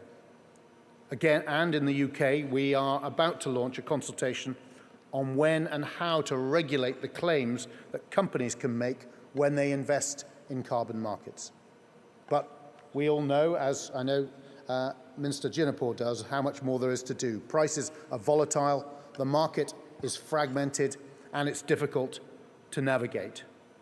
So we need both to bridge the gap between supply and demand to ensure the ambition from both buyers and sellers leads to meaningful transactions and finance flows, and support a model of continual improvement and increasing impact. And that is why it's so important that this coalition of governments continues to address the challenges together. The roadmap on forest carbon results and credits, launched by Ghana, Guyana, and the UK as co-leads, affirms our shared commitment to scaling up finance for forests through result-based payments and market mechanisms. It also provides the foundation for a work plan that will guide the FCLP's goals and actions towards 2025. Now we are calling on countries, civil society, groups representing Indigenous people and local communities, as well as the private sector, to join the FCLP members and deliver the roadmap that we've set out. From a UK perspective, we are demonstrating our commitment through the LEAF Coalition and the World Bank Forest Carbon Partnership Facility. We're also responding to the support that forest countries have told us that they need, including setting up a £5 million bilateral technical assistance facility designed to support those in the LEAF Coalition. And that's on top of our existing technical assistance programs, including the £24.5 million Aim for Forests programme, supporting the forest monitoring that underpins the ability to plan and secure finance for forest carbon. Finally, we look forward to continuing our work together to shift incentives in favour of protecting rather than over-exploiting the natural world. And the FCLP, working together with civil society, private businesses and governments, is determined to ensure the maximum flow of funds in the way that we've heard described this afternoon to support forest communities. So living in harmony with nature is in their economic interest as well as the environmental. And thank you all very much. Thank you. Thank you so much, Minister. And I would like to ask the Right Honourable Samuel A. Jinapor to make just a short reflection, and then we will do a handover. Before you do the handover, I think you can say a few words. We know how involved you have been in this pledge from the very beginning, and it's such a pleasure to see you again. Thank you. Excellencies, honourable ministers, ladies and gentlemen, at the outset, permit me to commend highly and pay my great respects to my sister, the United Nations High-Level Champion for COP28, Her Excellency Razan Al Mubarak, for her demonstrably outstanding leadership at this COP28 and for putting together this high-level and impactful event in partnership with the Forest and Climate Leaders Partnership, FCLP, which I'm privileged to co-chair alongside Secretary John Kerry. I also thank the Right Honourable Graham Stewart for this consequential presentation and the commitment of the United Kingdom to support this emissions reduction purchase agreement. Accelerating finance for forests and nature is an urgent need. The recognition of the value of nature and the mere mention of its potential to deliver a third of global climate solutions are not enough. That solution must be fair to grow and mature to its full potential. And this is the vision of Ghana in exploring available resources to transform our forest landscape and agricultural commodities into sustainable and climate-smart production systems. Nature will not finance itself. The actions beneficiaries of nature, the world, will be very instrumental in defining the mechanisms in place to support the functionality of nature. This is why Ghana's entry into this emissions reduction purchase agreement with the LEAF Coalition is a beam of light. The credits transacted under this agreement will leverage on existing in-country interventions to scale massive landscape-wide initiatives that boost local community livelihoods. It will give hope to local communities and other partners, signaling the power of the voluntary carbon market to transform land use depleting rhetoric and stem the drivers of deforestation for a greener world. We appreciate the emergent group and all government and corporate institutions for this giant milestone achieved in the voluntary carbon market. Ghana is also grateful to all partners for their tireless efforts in achieving this feat, especially the governments of the United Arab Emirates, Canada, Singapore, and the United States of America. Ghana commits that under the distinguished leadership of President Akufo-Addo, these funds will be adequately deployed to transform our forest landscape, thereby contributing to the noble global efforts at achieving 1.5 degrees Celsius. The United Nations Secretary General, His Excellency Antonio Guterres, has noted that, and I quote, "The climate emergency is a race we are losing, but it is a race we can win," end quote. And this is why we must collectively scale up forests and nature-based climate action, as the American nationalist Martin Luther King put it, quote, with a fierce urgency of now, end quote. I thank you for your attention. Thank you so much, Right Honourable Samuel A. Jinapor. And let me now conclude with yourself, Vice Minister Isaac Perez. Just a few words, and then I would like you to stay so that we can have an official photo. Thank you.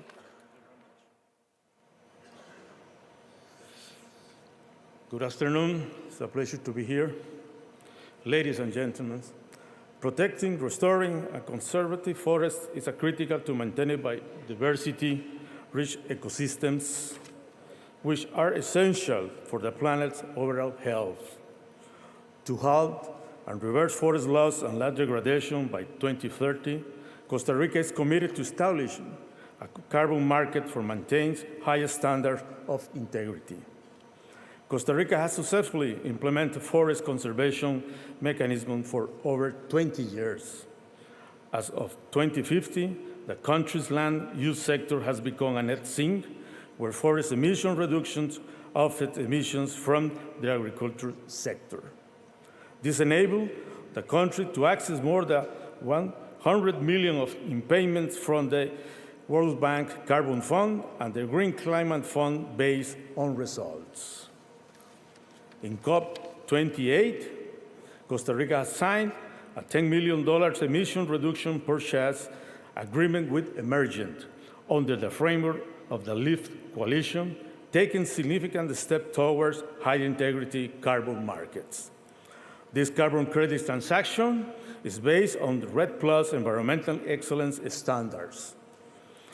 These US $10 million will expand the payment for environmental services program, reach and impact, focusing on conserving biodiversity, restoring forest ecosystems on private lands, and introducing a new mechanism for sustainable mangrove use by dependent communities. The Forest and Climate Leaders Partnership is a global initiative that offers opportunities for collaboration aimed at replicating the successful experience of Ghana and Costa Rica in implementing high-integrity carbon markets and reducing deforestation. By working together, we can help guarantee a healthier planet for ourselves and future generations. Thank you very much. Thank you. So I would like to add two very special guests to join us for this very important photo shoot opportunity. That is actually Matthias Berenger, the EVP for Sustainability for Bio. Please come and join us. And Emma Cox, Global Climate Lead for PwC. And then you need to go.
Okay, thank you for sticking with us and all these very important pledges. Let us now move to panel 3 on innovative financial instruments. Again, we spoke about the fact that nature will not finance itself. Such an important statement. I don't know, I think that our ministers, some of them had to leave, so I'm going to call out and make sure and see who we still have with us. But what's very important is we do have our moderator, Valerie Hickey of the World Bank, who's here with us. Valerie, please join us on stage. We have Her Excellency Grace Fu, Minister for Sustainability and Environment of Singapore. Are you here? Wonderful to see you. Thank you. Please join us on stage. We know that Her Excellency Susana Muhammad, Minister for Environment and Sustainable Development of Colombia, will be joining us in just a second, but she's been called out, so give us 2 minutes. And we have His Excellency Ambassador Amina Yavoli, Ambassador of the Republic of Fiji to the Republic of Indonesia and Chief Negotiator at COP28. Welcome, Ambassador. Please.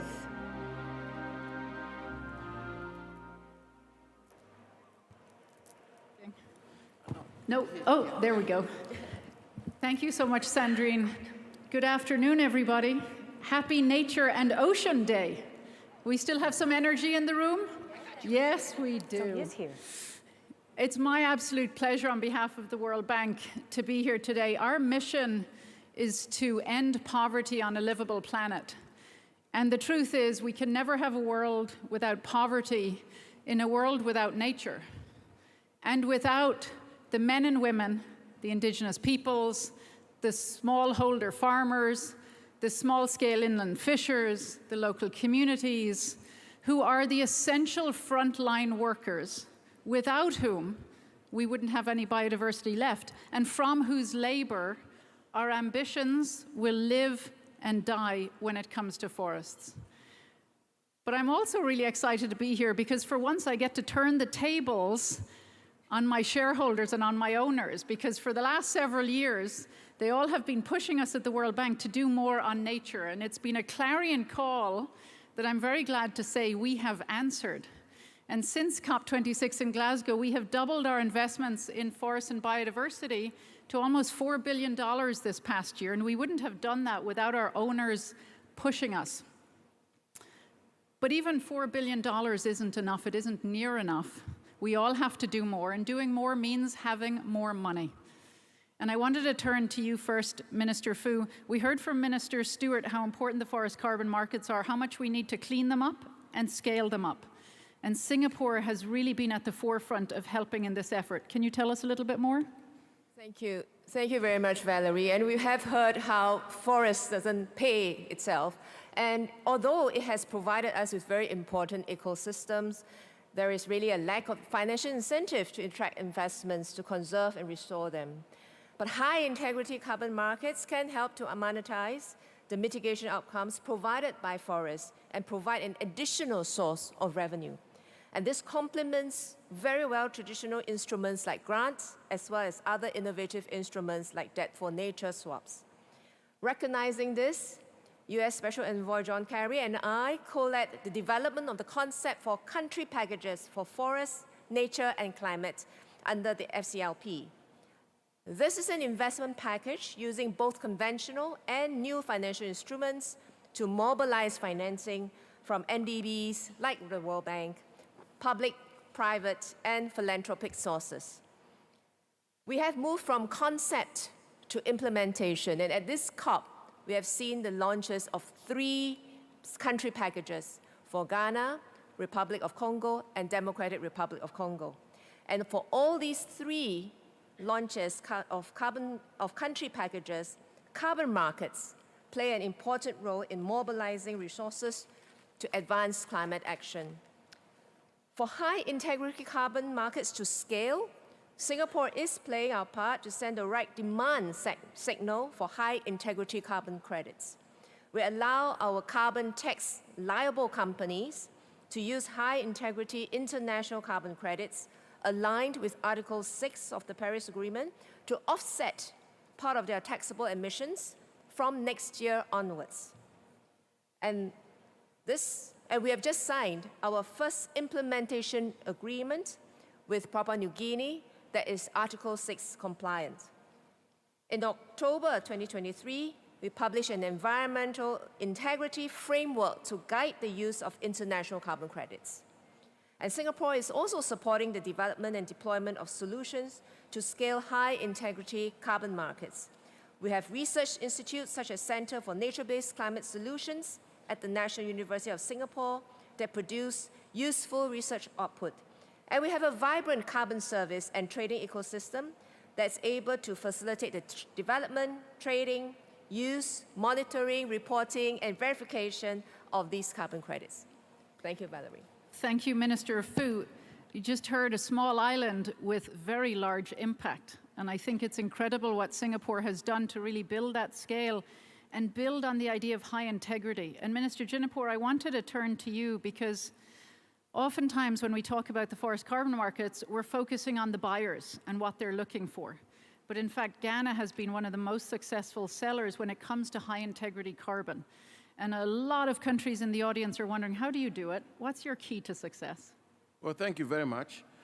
First of all, let me thank the UAE for putting this together. Firstly, you will realize that Ghana is one of the few countries that is implementing Article 6 of the Paris whole arrangement. And we have a RED+ strategy, which is very robust, anchored on 5 models and 5 zones. I mean, for example, we have the high forest zone, the transitional forest zone, the savanna zone, the coastal mangrove, and the Togo Plateau zone. And indeed, we have since received carbon payment, verified carbon payment as a result of the interventions we've put in place with regards to the cocoa high forest zone. And we've received, and what is very important about these payments is that they've gone to the communities directly, which is incentivized and motivated local communities to help with the ministry in protecting the forest estate of our country. I should also point out that just 2 days ago, we signed an emissions reductions agreement with the Leaf Coalition for 5 million tons of carbon dioxide, which is representing about 50 million United States dollars. And we've also launched a very momentous landmark country package under the Forest and Climate Leadership Partnership, FCLP, which already the UAE is committed $30 million to it. Singapore is very upbeat about it. Canada is coming in. The United States is very enthusiastic about it. And we are very excited about this whole arrangement. And of course, the JTAP. The JTAP was launched yesterday, and I was at the event, and Ghana welcomes it tremendously because that will give us a lot of technical assistance and capacity building to be able to move forward. And strengthening and scaling Ghana's access to international carbon markets is a key pillar of the country package for forest, climate, and nature. And we are going to have to move forward with all of that. I should say that our doors are open for other countries to learn from the success story of Ghana. Already Costa Rica has joined us on the Leaf Coalition, raising the total investment to 16 million United States dollars.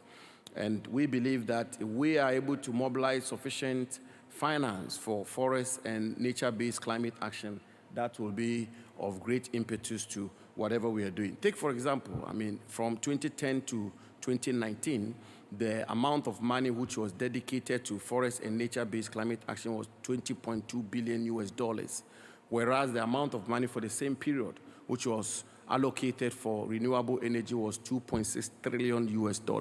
When we all know that forest and nature-based climate action is the sine qua non for resolving the issues of climate change. And so, voluntary carbon market, the country packages that we've rolled out, the Leaf Coalition agreement we have, as well as tapping into other multilateral and bilateral sources of funding, we believe will help a great deal in mobilizing funding for our forest and nature-based climate action. I think that Ghana is showing a lot of leadership at the level of governmental level, but more importantly, in my view, at local community level, where we have benefit sharing, and the indigenous communities and local communities are joining the effort that the government of Ghana is trying to roll out. And so in conclusion, let me say that Ghana is very committed to nature-based climate action, and Ghana intends to tap into all the blended forms of financing arrangements which are available to propel the work that we do in Ghana. Thank you very much. No, thank you, Minister. And I do want to congratulate Ghana for your leadership, because you've proven the truism that money follows success, and that in the forest carbon markets and forest packages and everything that the FCLP is doing and everything that development partners and creditors are looking for, it's all about making sure that the money goes to where it's needed. It's going to communities, to Indigenous peoples. It's getting down to the level of the cocoa farmers, who at the end of the day are the essential frontline workers in this battle against climate change. And I really do want to congratulate the government of Ghana for seeing these people as a partner and working with them. Minister Mohammed, Minister Jinapur, of course, wasn't just talking about forest carbon. And too often, I think, at these COPs, when we talk about forest finance, we immediately run to the issue of carbon markets. But there's a lot more to do. There's a lot more sources of money. And I know one of the places that Colombia has been most innovative is thinking about economic instruments, including debt instruments, and how those can work to bring finance into forestry. Can you tell us a little bit about what you're doing? Yes, thank you. We have brought deforestation to an all 10-year low in the year 2022 by working with communities in having a political pact between the government and communities in areas that in Colombia are key to consolidate the peace process. So for us, it's a very strategic issue.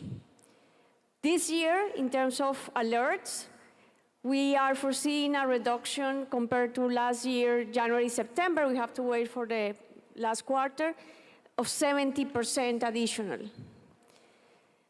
So what we have realized is that although there are instruments like carbon markets, what we need is to strengthen the public funding for being able to establish in these forest areas the governance and the social pacts that the state can, for the long term, comply with in generating alternative economies that are compatible to the forest and that can also create the governance that we need.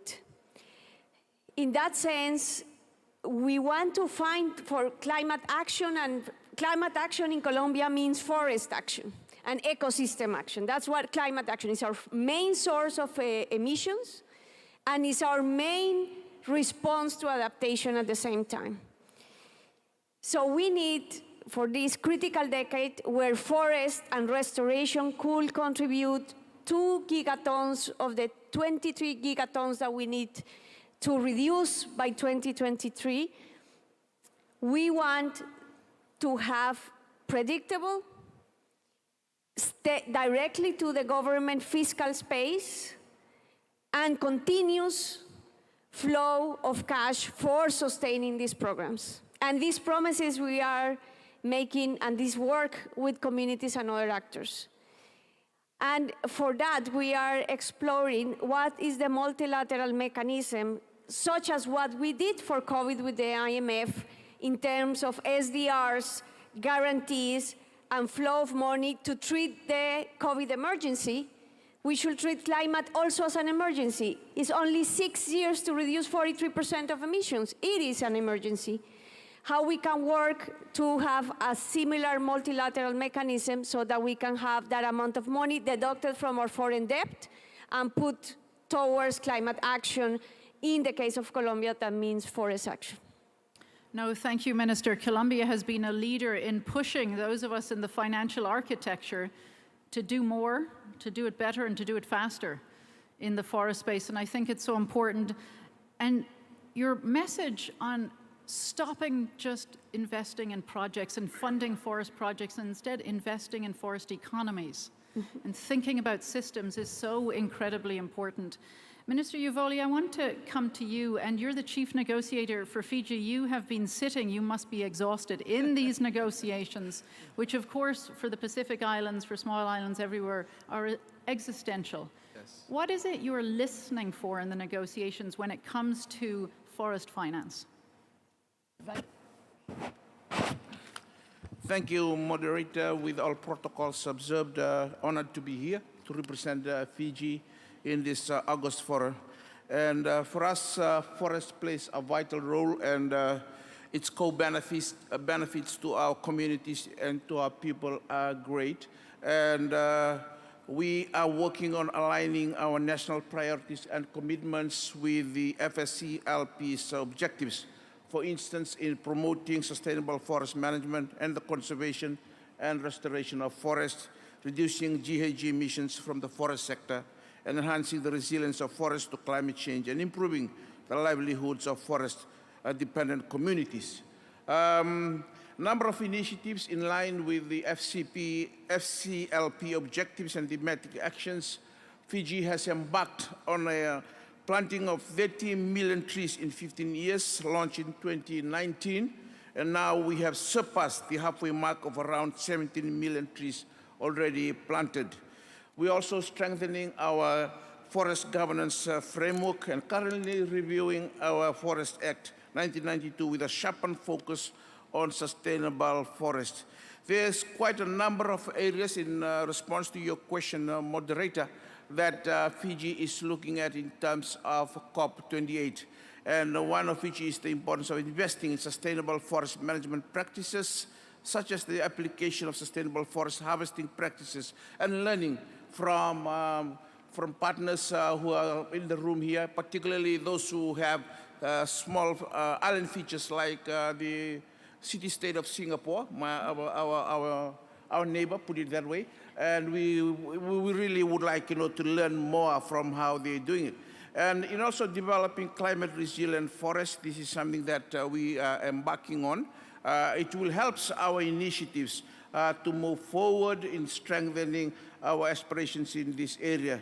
The other point that we're looking at is in terms of building partnerships. I wish to also share that with Singapore, we signed an Article 6 cooperation agreement that was signed by my Prime Minister, who was here last week. So this is a measure to strengthen partnerships through small island developing states, and we were really keen to pursue that. And also the learnings that we get from this forum is really critical. Learning from Ghana, from other bigger countries, who are really custodians of large acreage of forests. And I know that as a small island state, we don't have that leveraging power in this kind of discussions. But I hope that you can continue to support our bid as we are party also to this process through the FCLP. So with that, moderator, I think we are really enjoying these discussions, and we hope that we can continue the partnership going forward. Thank you very much. No, thank you, Ambassador. And Fiji and the small islands everywhere may have small land masses, may be small islands, but your outsized voice on the ocean, given it's also Ocean Day here today, but on forests and making it count has been hugely important. You heard it here, ladies and gentlemen. You heard that at the end of the day, as Minister Mohammed said, climate action is forest action. And it has to be built on partnership between governments and their local communities, their indigenous peoples, with development partners. It has to be built on good governance. It has to make sure that the finance flows to the people doing the work.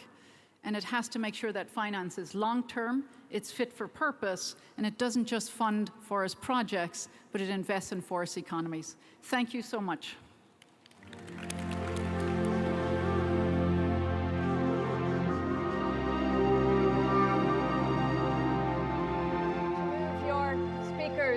To the right, and you summarized this session so lovely, Valerie, reminding us the importance of the oceans, of the forests, and obviously of all of the work of the incredible ministers and heads of state that have signed this Glasgow Leaders Declaration and kept it alive.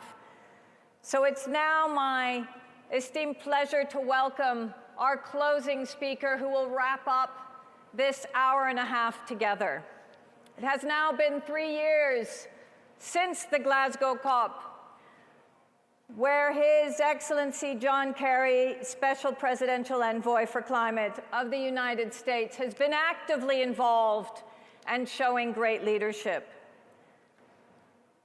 I would like to honor you and bring you to the stage now, Special Presidential Envoy Kerry. Thank you for joining us.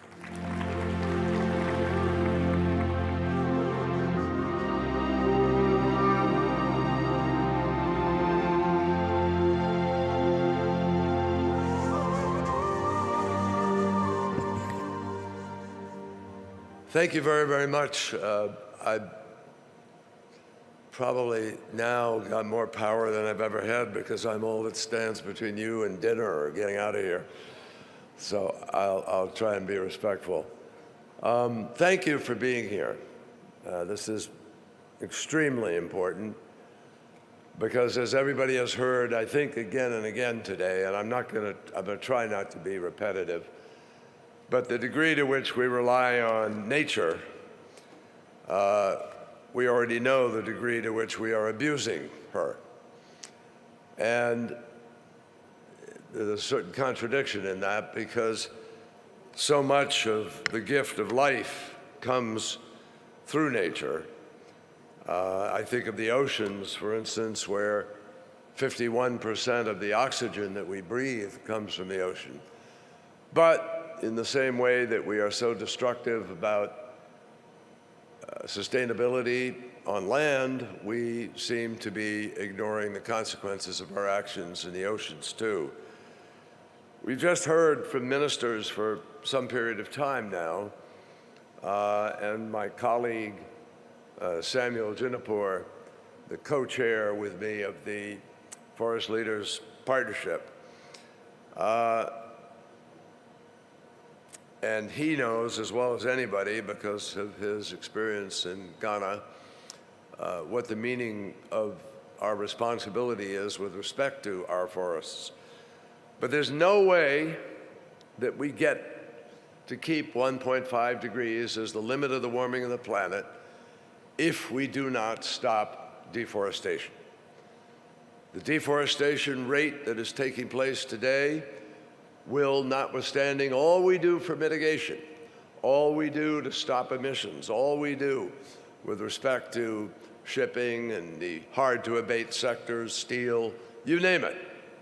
If we don't stop deforestation, we will destroy the lungs of the planet, they have been called, and the ability to be able to contain massive amount of carbon.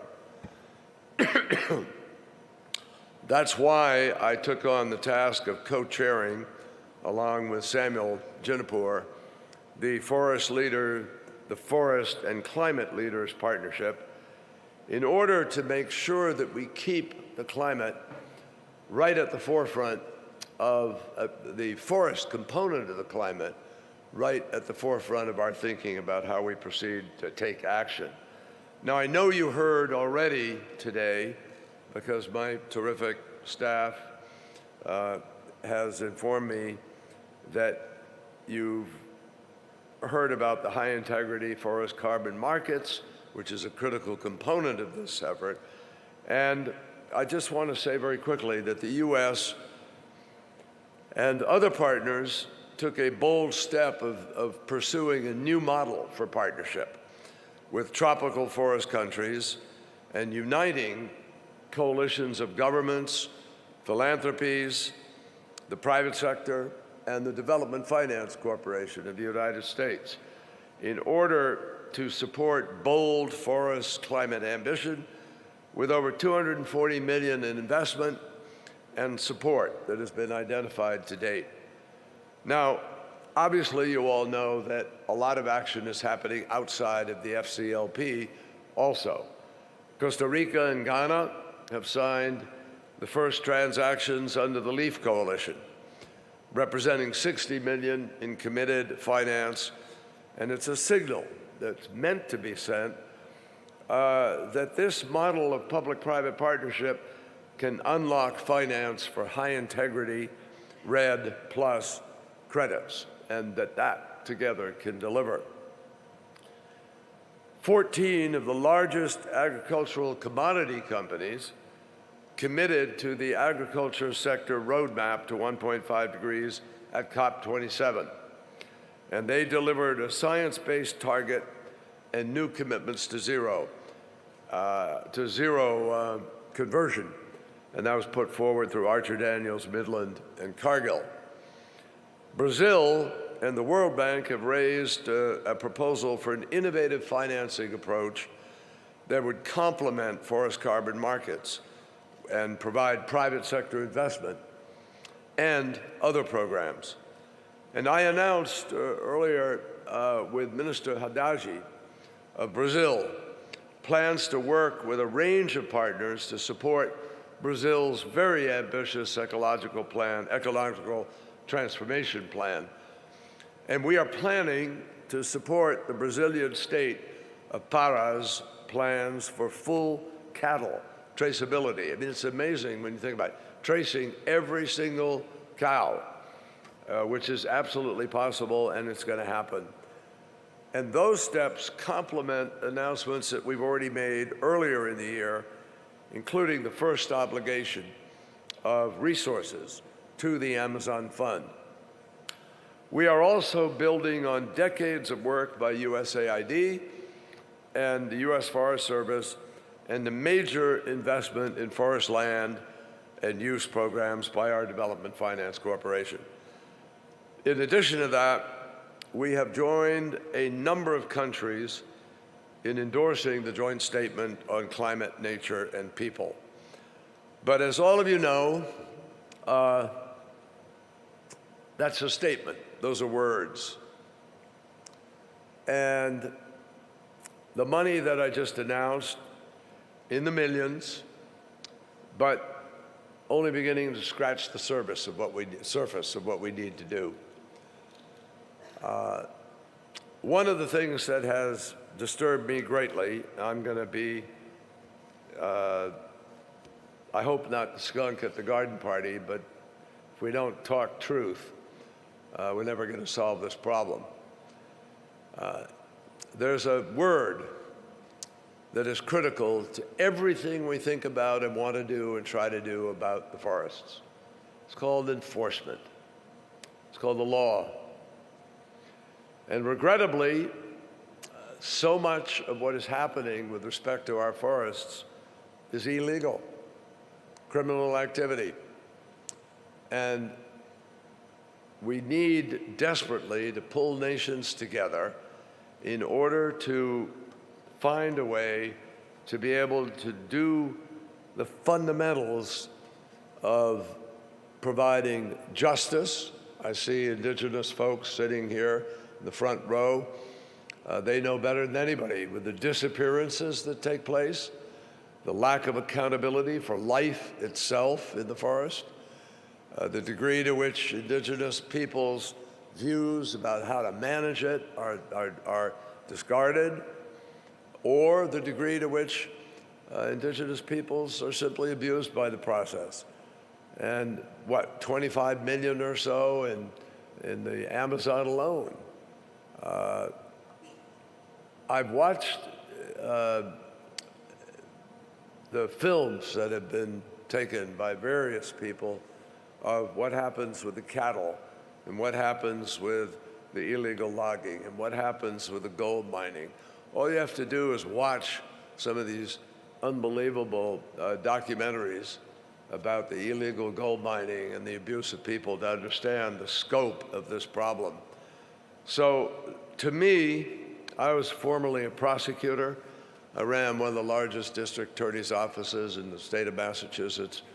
And I know what organized crime is because we took it on, and it's dangerous, and it's hard. But we will not solve this problem unless we shed more light on the problem itself, unless we create transparency and accountability, and unless we hold governments and political people accountable to the truth. That is essential in this task. You can't tell me, I've been to the forests of Laos and Cambodia and Thailand and Indonesia and various parts of the world. And I've flown over them and I've seen the masses of clear cutting that's taken place. And you know, all those logs, they don't walk out of there. They don't invisibly disappear and somehow get to the marketplace. They're trucked, and they're put on ships and ports, and they go from those ships and ports to principally a few places. This is not that complicated. What's complicated is organizing our efforts to be able to be honest about it and say what we need to do. With Brazil a couple of years ago, we started a new working group.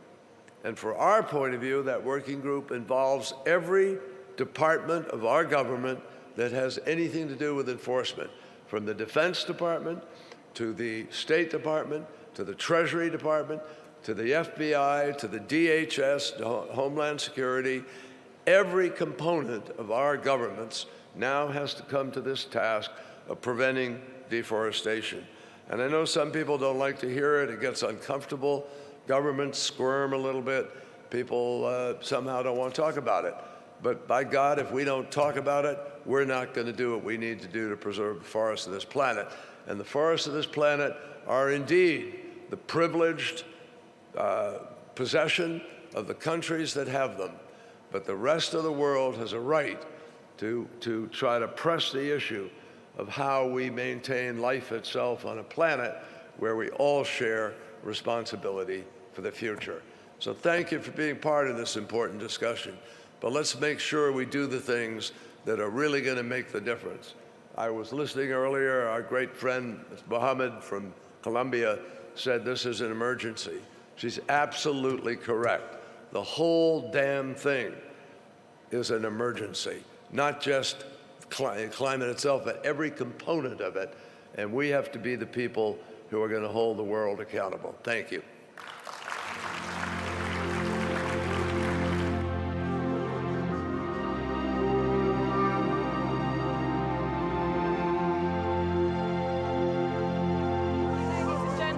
That concludes this session. Let us not forget the importance of this incredible pledge. Let us continue to hold our governments accountable. We're wishing you a nice evening. Stay safe. Thank you.